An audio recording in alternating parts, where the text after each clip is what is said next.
नमस्कार। IND analysis. Congress को डर लगता है में स्वागत है। मैं हूं राजेश सक्सेना। चुनावी समर है और धीरे धीरे जो चुनाव का समय है वो और नजदीक आता जा रहा है। यही कारण है कि मध्य प्रदेश में जो जंग है या जो 2023 की लड़ाई है वो बयानों के जरिए, वो तैयारियों के जरिए दिख रही है। कांग्रेस के वरिष्ठ नेता दिग्विजय सिंह ने एक बार फिर बड़ा बयान दिया है। उन्होंने सवाल खड़े किए हैं। उन्होंने कहा कि जिस तरह से छत्तीसगढ़ और राजस्थान में जो भारतीय जनता पार्टी की केंद्र में सरकार है वो ईडी और आईटी का गलत इस्तेमाल कर कांग्रेस नेताओं को परेशान करती आ रही है। ऐसा ही कुछ उन्हें आशंका है मध्य प्रदेश में।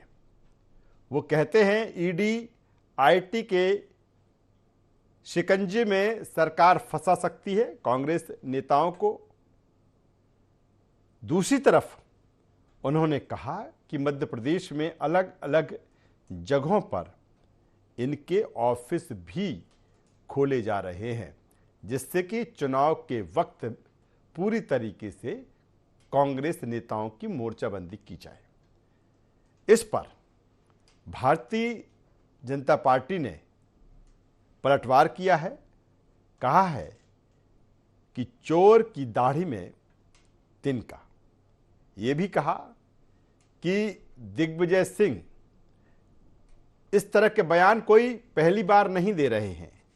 इससे पहले भी वो इस तरह के बयान दे चुके हैं। उन्होंने कहा था कि मध्य प्रदेश में दंगे हो सकते हैं।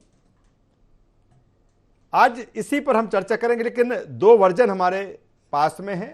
पहले हम वो आपको सुनवा देते हैं, फिर हम आगे बढ़ेंगे। मध्य प्रदेश में जगह जगह पर आईटी, ईडी के दफ्तर खोल रहे हैं, अधिकारी पदस्थ किए जा रहे हैं। पूरे छत्तीसगढ़ में मंत्री, अधिकारी, कर्मचारी, मुख्यमंत्री के उन पर ईडी, आईटी सब लगी हुई है। वो कांग्रेस पार्टी के नेताओं पर छापे डालेंगे। हम लोग डरने वाले लोग नहीं हैं। डरे वो जिसने बेईमानी का काम किया हो, जिसने अघोषित संपत्ति इकट्ठी की हो, वो डरे। कांग्रेसी को डरने वाला नहीं है और इनकी गीदड़ भपकियों से हम डरने वाले नहीं हैं। देखिए, दिग्विजय सिंह जी का भयभीत होना स्वाभाविक है, क्योंकि जो भी भ्रष्टाचारी होता है वो इस प्रकार की चीजों को लेकर आशंकित होता है। दिग्विजय सिंह जी उस कांग्रेस के सदस्य हैं जो परिवारवाद और भ्रष्टाचार से ग्रस्त हो त्रस्त है। तो यदि जांच संस्थाओं को अपने कार्यक्षेत्र का विस्तार करना पड़े तो भ्रष्टाचारी को तो डर लगता ही। तो वो स्थिति कांग्रेस पार्टी की। तो इस मामले पर सत्ताधारी दल भारतीय जनता पार्टी और विपक्ष में बैठी कांग्रेस आमने सामने है। आज इसी पर चर्चा करेंगे, बातचीत करेंगे, एनालिसिस करेंगे। चर्चा शुरू करें उससे पहले अपने मेहमानों से आपका परिचय करा देते हैं, तारुफ करा देते हैं, फिर इस चर्चा को, इस डिबेट को हम आगे बढ़ाएंगे। तीन मेहमान इस चर्चा में हमारे साथ में हैं। हमारे साथ में हैं भारतीय जनता पार्टी के युवा नेता, मीडिया पैनलिस्ट शिवम शुक्ला जी। स्वागत करूंगा शिवम आपका। हमारे साथ में हैं कांग्रेस के युवा नेता, प्रदेश प्रवक्ता डॉक्टर रोहित नायक जी। रोहित जी आपका स्वागत है। और वरिष्ठ पत्रकार रमेश शर्मा जी हमारे साथ में हैं। रमेश जी आपका भी स्वागत करता हूं। और सबसे पहले मैं रोहित नायक जी आपके पास ही आता हूं, क्योंकि अगर हम दिग्विजय सिंह जी की जब बात करते हैं तो ये भी बात आती है कि जिस तरह का उनका ये बयान है जिस पर आज हम अपना एनालिसिस करने जा रहे हैं, ऐसे बयान पहले भी उनके आते रहे हैं। लेकिन सवाल अब चुनाव के समर में है, चुनाव के समय है। उनको ये लग रहा है, ये आशंका उन्होंने जिस तरह से व्यक्त की कि ईडी और आईटी कि जो मध्य प्रदेश में दफ्तर, उन्होंने यहाँ तक कहा कि दफ्तर खोले जा रहे हैं, अधिकारियों को पदस्थ किया जा रहा है, इसलिए कि इसलिए कि कांग्रेस के जो लीडर्स हैं, जो नेता हैं, उनको परेशान किया जाए? क्यों लग रहा है ऐसा कांग्रेस को? नहीं राजेश जी, पहली बात तो हम ये समझ लें कि जिस तरह का इंफॉर्मेशन बैंक मध्य प्रदेश की राजनीति में दिग्विजय सिंह जी के पास है, शायद ही देश में ऐसा कोई नेता होगा जिसका किसी भी प्रदेश में इस तरीके का नेटवर्क या नेक्सस होगा, जो इतने लोगों को जानता होगा, जितने कार्यकर्ताओं से जुड़ा होगा, सतत उनसे संवाद में होगा। तो उनने अगर ये बात कही है तो ये बात तो सत्य होगी कि जिस तरीके से दफ्तर खोले जा रहे हैं, इन पर कोई भी किसी तरह से कोई हमें क्वेश्चन मार्क लगाना मतलब इसकी संभावना ही नहीं है, क्योंकि उनकी जानकारी बिल्कुल संपूर्ण होगी। दूसरी बात ये कि मैं तो ये कहूंगा कि इस ईडी या आईटी के जो भी ये झमेले, ये जो बीजेपी ने नए तंत्र और यंत्र इजाद किए हैं आज कलयुगी राजनीति के, तो इसमें अगर ये कोई इस तरीके का इनका उपयोग करते भी हैं तो मुझे लगता नहीं कि हम लोगों को वैसे भी कोई परेशानी होगी, क्योंकि एक बात तो पक्की है राजेश जी कि हमारे पास भाजपा में बैठे चपरासी से तो कम ही पैसा निकलेगा, ये बात तो सत्य है। तो जिस तरीके से भ्रष्टाचार हुआ है, अब बात यह है कि इन इंस्ट्रूमेंट्स का उपयोग कब करती है भाजपा और किस तरीके से करती है, ये महत्वपूर्ण है। अब चुनावी समर में अगर कोई चुनाव लड़ने गया और उसके यहां पर कोई इस तरह की कार्यवाही कर दे तो वो चुनाव में फोकस कम कर पाएगा, उसको कम से कम जवाब देने तो आना ही पड़ेगा। तो चुनाव में थोड़ा डिस्टर्बेंस जरूर हो सकता है, ये बात सत्य है। आप भी समझते हैं किस तरीके से कार्रवाइयां होती हैं, तो इसमें कम से कम जो एजेंसी, जांच एजेंसी, वो तो चाहेगी कि जिसपे जांच हुई है वो उपस्थित रहे या कागजात लाए या सारी चीजें स्पष्टीकरण दे। तो ये चीज एक चुनाव में खलल पैदा करने की और कैंपेन में खलल पैदा करने का प्रयास तो किया जा सकता है, लेकिन ये बात भी मैं कह रहा हूं कि अगर एक दो लोगों पे हो जाए तो ये बात स्पष्ट हो जाएगी कि भाजपा के राजकाज में जो चपरासियों के पास पैसा, उससे कम कांग्रेसियों के पास पैसा निकलेगा। लेकिन रोहित जी, बिल्कुल आपने जिस तरह से बात की, बिल्कुल ये भी सही है कि जो उनका नेटवर्क है, 10 साल मध्य प्रदेश के वो मुख्यमंत्री रहे, और कहा जाता है कि जो नेटवर्क है मध्य प्रदेश में, या जो उनका कनेक्शन है अपने छोटे छोटे कार्यकर्ताओं तक या फिर अफसरों के साथ में, लेकिन आपने ये कहा कि उनको इस तरह के इनपुट आउटपुट होंगे इसलिए इस तरह के कह रहे, लेकिन वो एक समय ये भी कह रहे थे कि मध्य प्रदेश में दंगे हो सकते हैं। नहीं, ये बात तो आज की तारीख में बहुत सारे बड़े बड़े नेता कह रहे हैं। ये महाराष्ट्र में उद्धव ठाकरे जी ने ये जो है इस बात को संज्ञान में लाया आम जनता के कि ऐसा ना हो परिस्थिति कुछ इस तरह की उत्पन्न हो, क्योंकि देखिए सर्जिकल स्ट्राइक हो या कोई भी पोलराइज करने की राजनीति हो, उसमें बीजेपी पीछे नहीं हटेगी। यदि आज की बात करें तो जिस तरीके से वन नेशन वन इलेक्शन की बात करी जा रही है, या 2024 में माइलेज लेने की बात करी जा रही है, या अपने नाम को भुनाने का प्रयास किया जा रहा है, या हिंदूवादी कार्ड खेलकर कोई इस तरह की पोलराइजेशन की, अगर आज की तारीख में कोई इस तरह की घटना होती है राजेश जी, तो उसका फायदा किसको होगा, इस बात का तो मेरे को उत्तर दीजिए आप। चलिए शिवम शुक्ला जी के पास में आ जाता हूं। शिवम शुक्ला जी, दिग्विजय सिंह जी का बयान, और कह रहे हैं कि ईडी आईटी के शिकंजे में फंसा सकती है कांग्रेस, यानी कि दबाव आप पर बना सकती है। कह रहे हैं छत्तीसगढ़ में ऐसा हो रहा है, राजस्थान में ऐसा हो रहा है। देखिए राजेश जी, महाभारत का एक प्रकरण याद आता है कि जब एक धर्म सभा में युधिष्ठिर और दुर्योधन से पूछा जाता है कि आपको सभा में उपस्थित लोगों की क्या छवि दिखाई दे रही है, तो जब युधिष्ठिर से पूछते हैं तो उन्होंने कहा मुझे सभी धर्मावलंबी और सत्य की राह पर चलने वाले लोग नजर आ रहे हैं। और वहीं जब दुर्योधन से पूछा जाता है तो वह कहते हैं यहाँ पर मुझे एक से बढ़कर एक पापी और धूर्त बैठे हुए दिख रहे हैं। तो कुछ वही चीज आज कांग्रेस और भाजपा के साथ है।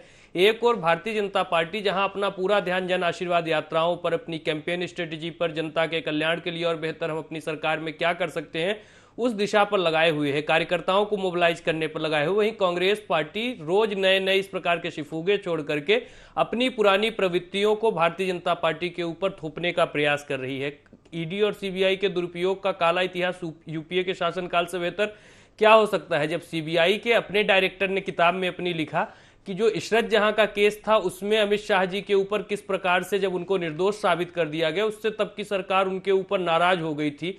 पूरा जोर इस बात पर था कि अमित शाह जी जो तब उस वक्त आज देश के प्रधानमंत्री हैं, उस वक्त गुजरात के मुख्यमंत्री थे, माननीय नरेंद्र मोदी जी का नाम ले दें और उसके पश्चात उस पूरे मामले पर वह कहीं ना कहीं कार्रवाई कर सके। तो कांग्रेस पार्टी का तो एक लंबा इतिहास रहा है इस प्रकार से संस्थाओं के दुरुपयोग का, तो हो सकता है उनकी आशंका। और दूसरी बात रोहित जी ने स्वयं कही कि दिग्विजय सिंह का बहुत बड़ा नेक्सस है, तो स्वाभाविक तौर पर दिग्विजय सिंह और कांग्रेस पार्टी का एक भ्रष्टाचारियों का नेक्सस है, और उस नेक्सस को जब भी दरकाने का प्रयास भारतीय जनता पार्टी करती नजर आ रही है लगातार। अपने 10 वर्षों के शासनकाल में अनेकों बार हमने प्रयास किया कि इस नेक्सस को तोड़ा जाए, जो कांग्रेस के नेताओं ने सत्ता में रहते हुए डेवलप कर लिया है। तो इनको इस चीज से आपत्ति होती है और बहुत लाजमी है कि आपत्ति होनी भी चाहिए। देखिए मध्य प्रदेश में इनकी 15 महीने की सरकार आई, घोटालों की फहरिस्त लगा दी गई। वेयर हाउस की में घोटाला हो गया, कृषि यंत्रों की खरीदी में घोटाला हो गया, मोबाइल की खरीदी में घोटाला हो गया, आंगनबाड़ी का घोटाला हो गया। वह सरकार 15 महीने में 15 से ज्यादा घोटाले कर दिए गए, और वो घोटाले भी थोड़े बहुत नहीं, 1000 रुपए करोड़ रुपए से ज्यादा के घोटाले इनकी सरकार के दौरान देखे गए थे।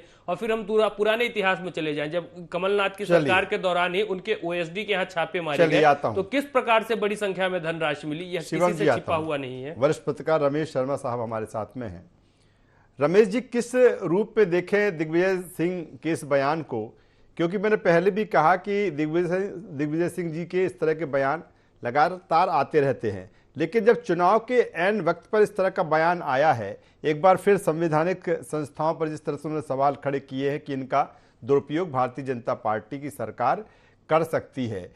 मेरा सवाल इस बात को लेकर कि ऐसे बयानों से या इस तरह की चीज़ों से चुनाव के वक्त में क्या कोई इफेक्ट इसका पड़ता है, कोई किसी तरह का फायदा कांग्रेस को इससे मिलता है? देखिए, इस तरह के बयान से कांग्रेस को कोई फायदा नहीं होगा। ये अलग बात है कि बल्कि मेरी दृष्टि में तो इस तरह के बयान कहीं ना कहीं नुकसान ही पहुंचाते हैं। कहीं ना कहीं एक बात राजनेताओं को विचार करना चाहिए कि राजनीति अलग होती है और राष्ट्रनीति अलग होती है। अगर कदाचार के विरुद्ध कहीं कोई कार्रवाई होती है तो उसका स्वागत करना चाहिए राजनीति से ऊपर उठ करके। मैं उदाहरण देना चाहूंगा, जब मनमोहन जी की सरकार थी तो एक तो केंद्रीय मंत्री जेल गए थे और जो सरकार को समर्थक दल थे उसके 2-3 सांसद जेल गए थे। तो कुल मिलाकर के इस तरह के कार्रवाइयां होनी ही चाहिए। कदाचार जितना व्याप्त हो गया है प्रशासन तंत्र में, इसको राजनीति से अलग हट करके विचार करिए। प्रशासन, राजनेता तो 10-20% ही कदाचार में डूबे मिलेंगे, वो किसी भी दल के हों, वो भाजपा के हों चाहे कांग्रेस के हों, वो 10-20% ही होते। प्रशासन तंत्र में कदाचार है और मैं समझता हूं उस पर ये जो ईडी के दफ्तर हैं, आईटी के दफ्तर हैं, इनका विस्तार होना ही चाहिए। और इनका अगर दबदबा नहीं होगा तो मैं समझता हूं कदाचार बढ़ेगा। संवैधानिक संस्थाओं पर आक्षेप राजनेताओं को कतई नहीं लगाना चाहिए। मैं समझता हूं इस तरह के दफ्तर अगर खुल रहे हैं, वो फिर डरना किसको चाहिए? डरना उसको चाहिए जो कदाचार करता है। आप अगर कदाचार नहीं करते तो फिर डरने की जरूरत क्या है? ठाठ के साथ रहिए, सर ऊंचा करके घूमिए। तो कुल मिलाकर के मेरी दृष्टि में दफ्तर खुलना चाहिए। जी चलिए, दफ्तर खुलना चाहिए। मैं एक बार फिर डॉक्टर रोहित नायक जी के पास में आता हूँ।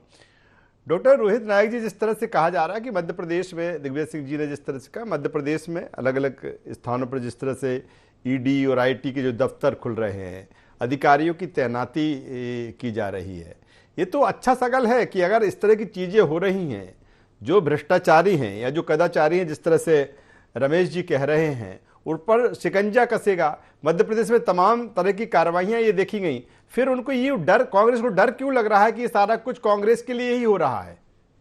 नहीं, कांग्रेस को डर नहीं लग रहा है। ये इस बात का अंदेशा लगाया जा रहा है कि जिस तरीके से बायस्ड राजनीति को जो जन्म दिया है बीजेपी ने, जैसे अभी रमेश जी ने बताया कि हमारे ही शासनकाल में, यूपी के शासनकाल में यदि कोई भ्रष्टाचार हुआ, कोई कदाचार हुआ, तो उन व्यक्तियों पर किसी तरह का बायस नहीं था। अगर वो आरोपी थे तो उन पर कार्रवाई हुई और उनको जेल भेजा गया।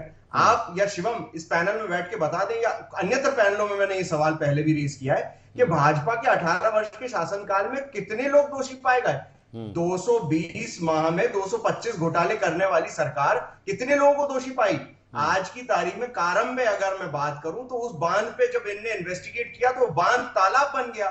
इस तरीके से आप इन्वेस्टिगेशन को इन्फ्लुएंस करते हैं, इस तरीके से आप प्रभावित करते हैं उस बात को, उस जांच को, और आप सत्य को बाहर नहीं आने देते। आपको सत्य को उजागर करने में प्रयासरत हो या कैटलिस्ट बनना चाहिए, या फिर आपको सत्य को दबाने में आप किस तरीके से शासन को, प्रशासन को नियंत्रित करते हैं। आज की तारीख में जिस तरीके से भोपाल में या मध्य प्रदेश में राजनीति हो रही है और जिस तरीके से प्रशासन काम कर रहा है, राजेश जी, आश्चर्यजनक रूप से आधा भोपाल, आधे शहर खरीद लिए प्रशासनिक अधिकारियों और नेताओं ने। जिस तरीके से सत्ता जा रही है, इनको समझ में आ रहा है। तो ये किस तरीके से चैनलाइजेशन कर रहे हैं फंड्स का। अगर इस बात पे मैं तथ्यात्मक रूप से नाम ले लूंगा 2-4 तो शिवम शायद उत्संकल हो जाएंगे कि ये बात मैंने कैसे कह दी। लेकिन ये तथ्यात्मक बात है कि इनके राजकाज में, इनके शासनकाल में आप खोलिए ना दफ्तर, लेकिन कार्यवाही भी तो कीजिए। आप बताइए, क्या आज की तारीख में जो नर्सिंग के घोटाले हुए, व्यापम का घोटाला हुआ, आप प्रोफेशनल बोर्ड के नाम 10-10 बार बदल रहे, काम नहीं बदल रहे, कहीं पेपर आउट हो रहे हैं, कहीं बांध गिर रहे हैं, कहीं सड़कें टूट रही हैं, कहीं ये अभी आप बताइए आयुष्मान का लेकिन रोहित जी, तमाम सारे मामलों में आपके जो आरोप रहे हैं, लेकिन जब बात एविडेंस की आती है तो फिर कांग्रेस वो नहीं जुटा पाती, वो नहीं पेश कर पाती। कई ऐसे मामले तो कांग्रेस के लिए राजेश जी, अभी शिवम कह रहे थे कि 15 माह में हमने 20 घोटाले कर दिए, हर माह एक घोटाला किया। मैं ये कहना चाहता हूं कि आप तो शासन सत्ता में थे, आपने एक भी आदमी को पर कार्रवाई क्यों नहीं करी? मैं तो ये कह रहा हूं कि ये कांग्रेस पे भी कार्रवाई नहीं करते। हम तो ये बात कह रहे हैं ना, हम ये नहीं कह रहे कि आप भाई बीजेपी पे नहीं करते, हम तो ये कह रहे हैं आपको कार्रवाई करना ही नहीं है। आप जहां जैसे भी आपको काम करना है, आप अपना उल्लू सीधा करते हैं, जो भी भ्रष्टाचार है उसमें बंदरबाट करते हैं और साफ कोई से निकल जाते हैं कहते हुए कि भैया हमने तो कुछ किया ही नहीं। लेकिन ऐसे तो नहीं होना चाहिए। ऐसे में रोहित जी, ये लगता है कि कांग्रेस को जो लगातार इस तरह की जो चीजें होती है, जो बयान आते हैं, जो सवाल होते हैं कि जो संवैधानिक संस्थाएं हैं उन पर कांग्रेस को विश्वास ही नहीं है। नहीं, संवैधानिक संस्थाओं पे हमको क्या विश्वास नहीं है? ये बात तो आम जनमानस कह रही है। क्या कर्नाटका में पकड़ा नहीं है लोगों को क्या? भाई जिस तरीके से इनका उपयोग होता है, एक दो केस छोड़ दिए जाए और जहां पे ईमानदार कोई अधिकारी फंस जाए बात अलग है, वरना आप देखिए सभी कुछ ऊपर से नीचे तक लिप्त है। आप इस तरीके से शासन प्रशासन, आप निरंकुश सरकार चला रहे हैं जहां पे प्रशासनिक आपका कोई जोर दबिश नहीं है। मुख्यमंत्री मंच पे से खड़े होके लोगों को सस्पेंड कर रहे हैं, कह रहे हैं ये तो सुनता ही नहीं है, इनको हटा दिया जाए। भाई आपका किस तरीके का प्रशासनिक कैच होल्ड है? आपका अगर आपका कोई तंत्र पे आपका बस होता तो फिर आप इस तरह की बात थोड़ी कर रहे होते। आप तो काम करते हैं आम जनमानस का और बोलते हैं काम करा जाए। आप ये बोलते हैं भैया इनको सस्पेंड करिए तो काम ही नहीं कर रहे। तो आप बताइए इनका खुद का शिवम जी से जवाब ले लेते हैं। शिवम जी जवाब दे दीजिए तमाम सारे सवाल डॉक्टर रोहित नायक के। जी ने बहुत सारे सवाल कहे, तो मैं बताना चाहूंगा इस देश के इतिहास में पहली बार जब किसी लोकसभा के सदस्य को, राज्यसभा के सदस्य को, संसद के सदस्य को अपनी सीट खाली करनी पड़ी थी, तो राशिद मसूद जी कहीं ना कहीं कांग्रेस पार्टी के ही सांसद थे। तो इस चीज़ को आप ध्यान में रखिए कि न्यायिक प्रक्रिया की एक अपनी बाध्यता होती है, उसमें एक टाइम टेकिंग प्रोसेस होती है, लेकिन न्याय में थोड़ा सा देरी हो सकती है, लेकिन न्याय मिलता जरूर है। जगदीश टाइटलर आज भी जेल में हैं और स्वाभाविक तौर पर आपके जितने भी यह दोषी हैं, नेशनल हेराल्ड से लेकर के 2G 3G अगस्ता वेस्टलैंड तक, वह सभी जेल में जाएंगे। कमलनाथ की सरकार के दौरान मैं बता रहा था, चूंकि इनको बहुत आपत्ति हो रही है इनके दल को इस प्रकार की कार्यवाही से, अगस्ता वेस्टलैंड में जो आरोपी हैं कमलनाथ जी के भांजे रकुल पुरी, मध्य प्रदेश में जब छापे पड़ते हैं तो उनके नाम अकूत संपत्ति मिलती है, किस प्रकार से हवाला के माध्यम से पैसे विदेश भेजे जाते हैं। तो यह सब कृत्य कांग्रेस पार्टी ने सत्ता में रहने के दौरान किए हैं। यह चीज किसी से छिपी हुई नहीं है और आने वाले वक्त में भी हम इन तमाम चीजों को और भी ज्यादा देखेंगे। और स्वाभाविक तौर पर कांग्रेस पार्टी का जिस प्रकार से एक पूरा घोटालों का इतिहास रहा है, तो उसको लेकर के इनके दिमाग में डर है कि अगर उस पर कार्रवाई तेज होती है तो इनके कई नेताओं को चुनाव। लेकिन क्या है शिवम जी, अगर इस तरह की चीजें हैं, बात मैंने जिस तरह से डॉक्टर रोहित नायक से कही कि आप भी जो तमाम सारे आरोप लगाते हैं, चाहे कदाचार के, चाहे भ्रष्टाचार के, जब एविडेंस की बात आती है तो वो आपके पास नहीं होते। लेकिन अगर वही बात आपको लगता है कि इतने घोटाले हैं तो वो चीजें फिर बीजेपी क्यों नहीं कर पाती, बीजेपी सरकार क्यों नहीं कर पाती अगर ऐसी चीजें हैं तो? देखिए, बीजेपी सरकार लगातार उन तमाम चीजों में विवेचना कर रही है। हमारे कार्यवाही का कोई भी आधार राजनीतिक मतभिन्नता या फिर राजनीतिक विद्वेष नहीं है। न्यायिक प्रक्रिया की जो अपनी सीमाएं हैं और उसकी अपनी जो गति है, उसके तहत ही कार्यवाही चल रही है। हमारे ऊपर आज यह बात कर रहे हैं, हम सत्ता में है, अगर यहाँ CBI और ED का दफ्तर खुलता है, इनकम टैक्स का दफ्तर खुलता है, तो हमको उससे आपत्ति नहीं, क्योंकि हमने सत्ता में रहने के दौरान भी इस प्रकार का कोई कृत्य नहीं किया। लेकिन कांग्रेस पार्टी की पीड़ा आप देख पा रहे हैं कि विपक्ष में होने के बावजूद भी डरे सहमे नजर आते हैं कि यहां पर आखिर क्यों ये जांच एजेंसियां अपना शिकंजा कसने वाली हैं, क्यों जांच एजेंसियां कार्रवाई करने वाली है। आखिर विपक्ष में रहने के दौरान इनके पास ऐसे कौन से स्रोत हैं जहां से यह भ्रष्टाचार और घोटाले कर रहे हैं और जिसके कारण इनको इस प्रकार से डर डर के राजनीति करना पड़ा। देखिए, भारतीय जनता पार्टी एकदम स्पष्ट मानती है, सार्वजनिक जीवन में इस प्रकार की चीजों के लिए कोई स्थान नहीं होना चाहिए। कांग्रेस जैसे राजनीतिक दल लगातार अपनी राजनीति ही भ्रष्टाचार और कहीं ना कहीं धनराशि को कमाने के उद्देश्य से करते हैं और यही कारण है कि जब भी इस प्रकार का कोई रमेश जी के पास में आ जाता हूं। रमेश जी, जिस तरह से विधानसभा के चुनाव और जब कहते हैं कि जो जनता से जुड़े हुए जो मुद्दे हैं, मुझे लगता है समय समय धीरे धीरे वो मुद्दे कहीं ना कहीं पीछे हो जाते हैं और तमाम सारी चीजें हावी हो जाती हैं। कांग्रेस को जिस तरह से कर्नाटक में सफलता मिली और कांग्रेस ये मानती है कि एक भ्रष्टाचार का जो बड़ा मुद्दा लेकर वो आई, कहीं ना कहीं वहां 40% की बात कर रहे थे, यहाँ 50% की वो बात कर रहे हैं। क्या माना जाए कि अब यही जो मुद्दा है वो बीजेपी अपनी तरह से जवाब दे रही है, कांग्रेस को अपने तरीके से लेके आई है, ये जो मुद्दा है सबसे ज्यादा गरमाने वाला इस चुनाव में है? देखिए, मोटे तौर पर इसमें कोई शक नहीं कि जैसे जैसे प्रजातंत्र हमारा परिपक्व हो रहा है, 77 साल हो रहा है, वैसे वैसे अब मतदाता भावनात्मक तरीके से वोट देने के बजाय मुद्दों पर विचार करता है, व्यक्ति पर विचार करता है, चेहरे पर विचार करता है, नीतियां क्या रही हैं, घोषणा पत्र क्या हैं, वचन क्या दिए जा रहे हैं, इन सारी चीजों को देख करके अब वो चुनाव में वोट करता है। तो उसी ये बात ऐसा नहीं है कि इस बात को अपन लोग चर्चा कर रहे हैं, क्योंकि राजनीतिक दल अपन लोगों से, मेरी ऐसा मानना है कि पत्रकारों से भी एक कदम आगे होते हैं राजनीतिक दल। तो राजनीतिक दलों को भी इस बात का अंदाज होता है कि आने वाले भविष्य में मतदाता का मानसिकता कैसी है और उसका मनोविज्ञान क्या है, वो उस आधार पर अपनी रणनीतियां तय करते हैं। तो इस चुनाव में अगर आप देख रहे होंगे तो इस चुनाव में 5-7 तरह की रणनीतियां काम कर रही हैं। किस तरीके से क्षेत्र में फोकस किया जाए, क्षेत्र को श्रेणियों में बांट करके सूची बनाई जाए, कहाँ हम सबसे अच्छे हैं, कहाँ सबसे कमजोर हैं, कहाँ बीच में आ रहे हैं, कहाँ बराबरी की टक्कर है, इन सब आधार पर देख करके वो उम्मीदवार घोषित कर रहे हैं। मुद्दों में भी देखेंगे तो 3 प्रकार की चीज आ रही है। दूसरे की छवि पर किस तरीके से आघात किया जाए और अपनी छवि को किस प्रकार बनाया जाए, अपने वचन को कैसा लोक लुभावन बताया जाए और दूसरे के लोक लुभावन में क्या कमियां निकाली जाएं और भविष्य की योजनाएं क्या दी जाएं और व्यक्तिगत लाभ की योजनाएं क्या होती हैं, सिद्धांत की योजनाएं क्या हो सकती हैं। आप अगर देख लें, इन सारी श्रेणियों पर में ही राजनीतिक दल काम कर रहे हैं। ये जो मुद्दे पे दिग्विजय सिंह जी का बयान आया है, ये कहीं ना कहीं दूसरे की छवि पर जो आघात करने की एक रणनीति होती है, वो व्यक्तिगत भी हो सकती है, वो संस्थागत भी हो सकती है, वो सरकारगत भी हो सकती है, ये उसका हिस्सा है राजेश जी। चलिए, दूसरी की छवि को किस तरह से नुकसान पहुंचाया जाए, मैं डॉक्टर रोहित नायक, अगर पर्टिकुलर दिग्विजय सिंह जी की बात की जाए, जब इस तरह के बयान हैं, क्या इससे कांग्रेस को फायदा होता है? इस तरह के बयानों पे कई बार सवाल भी खड़े हो जाते हैं और आपके जो नेता हैं, चाहे वो केंद्रीय नेतृत्व हो चाहे प्रदेश के बड़े नेता हों, उस पर उनका कोई बात भी नहीं आती, उनकी कोई सफाई भी नहीं आती, कुछ बोलते नहीं कि ठीक है दिग्विजय सिंह जी ने जो बयान दे दिया वो उनका बयान है। नहीं लगता कि इससे नुकसान होता है कांग्रेस का?